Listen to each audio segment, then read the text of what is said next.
Hello, I'm Nathan Judah for the final time this season with Liam Keane. Liam, crazy day, emotional day, really. Where do we start? I guess let's start with the very beginning and the scenes outside on Waterloo Road.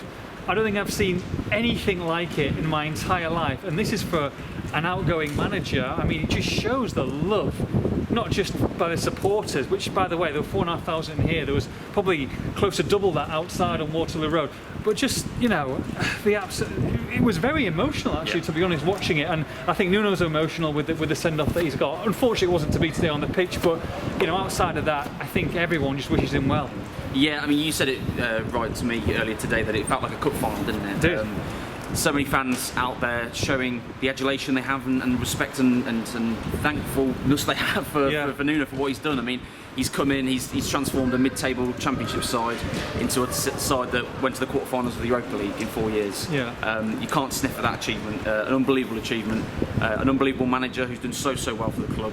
And the fans, you know, showed the love they have for him today. Yeah. And it was a really emotional day, emotional send-off for him, but one he deserved for sure. Yeah, not just him, the backroom staff as well. And look, it was great to see, albeit 4,500. I mean, they made themselves heard. They really did, especially, you know, the scenes with the backroom staff looking out and towards the end as well of the game, and Nuno, you know, going to all the different stands and waving goodbye. They definitely made themselves heard. Unfortunately, in terms of a spectacle, Man United B-side were victorious today, and probably fair winners in the end. Yeah, I think so. Wolves, you know, struggled to get going forward in that first half, and when that goal came, well, actually, first off, the first goal, it was poor defending, ignoring getting caught out of the back post. And then when the goal came, Nelson Semedo, he picked a great time to get his first Wolves goal. Yeah. Popped up, a nice move, then Donker playing it to Fabio, back in again, cut it back for Nelson to slide in. It was a nice move.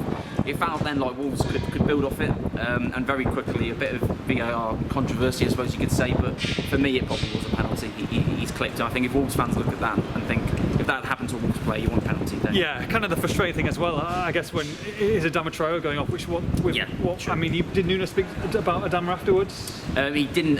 It looked like a hamstring strain at the time, and of course, you know, he's probably in doubt now. Spain announcement gets for the Euros whether he was going to make it or not, but that's got to be in doubt. You feel for him because he looked like the most likely player, as he has done in recent weeks, to break that deadlock and to help out. Certainly, I mean, we've said this before. Without him, in the last 4 or 5 weeks, with injuries to opponents, Neto being out for a while, without him, Wolves have carried very little attacking threat because Fabio builds off Adama's runs. Willian Jose has, you know, obviously struggled since coming to Molineux, so he's been a real key player for Wolves. But as I said, once he'd gone off, 27 minutes in, they eventually got the goal, and it felt like Wolves could build off it. And a bit of VAR controversy, or the error in giving the penalty away, changed the game really, didn't it? How was Nuno in his post-match press conference? Emotional, emotional. You know, I wished him well. Having only worked with him briefly, albeit, but you know, he was very emotional, taking in all of the love for him, which I think I mean, perhaps in some ways has maybe surprised him a little bit as well. I think, you know, managers don't often get this when they leave clubs, do they? They don't often get this kind of reaction. Well, speaking to the journalists, and look, I think people know at home as well that they're kind of known from the press conferences that Nuno's not the easiest person in press conferences, and with the media, and you know, he's not a massive fan of the media. From you know, he doesn't want to wax lyrical and go on and on and on. He wants to do his talking on the training ground and on the pitch and with the fans, and you can understand that. And I think from a journalist point of view, and speaking to a lot of them in the press box today, you would have thought that some people would be like, well, it's great, let's get a talker, let's get someone who's a bit different, and they're not. They're absolutely devastated, a lot of them, and it's because you want to see this team performing well, and you think that they're in safe hands with Nuno Espirito Santo, and you know, you've gone from the certainty of in the good old days and playing the same team again and again and again to very much an uncertain future this summer now. Yeah, with Nuno, it's been there's hairy moments with him in press conferences all the time, and everyone will tell you that, but it's the mark of the man and the job he's done, that people don't want to see him go, me included. And you're right, the summer now is huge. They need a new manager, perhaps a new philosophy, style of play, something running through the club. But there needs to be an identity with that, and of course the signings are going to back that up, and there needs to be depth to this squad.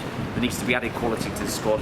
And you fear that if they get it wrong, it could be a very difficult season next year. But if they get it right, which, as you've already said, they've got 1 out of 3 right so far, Fosun, in terms of managers, haven't they? They need to make it 2 out of 4. They need to get the next one right. It's going to be a big summer. They do. Wolves won, Manchester United 2, but that's not the story today. Quite simply, to finish off the season, thank you very much, Nuno.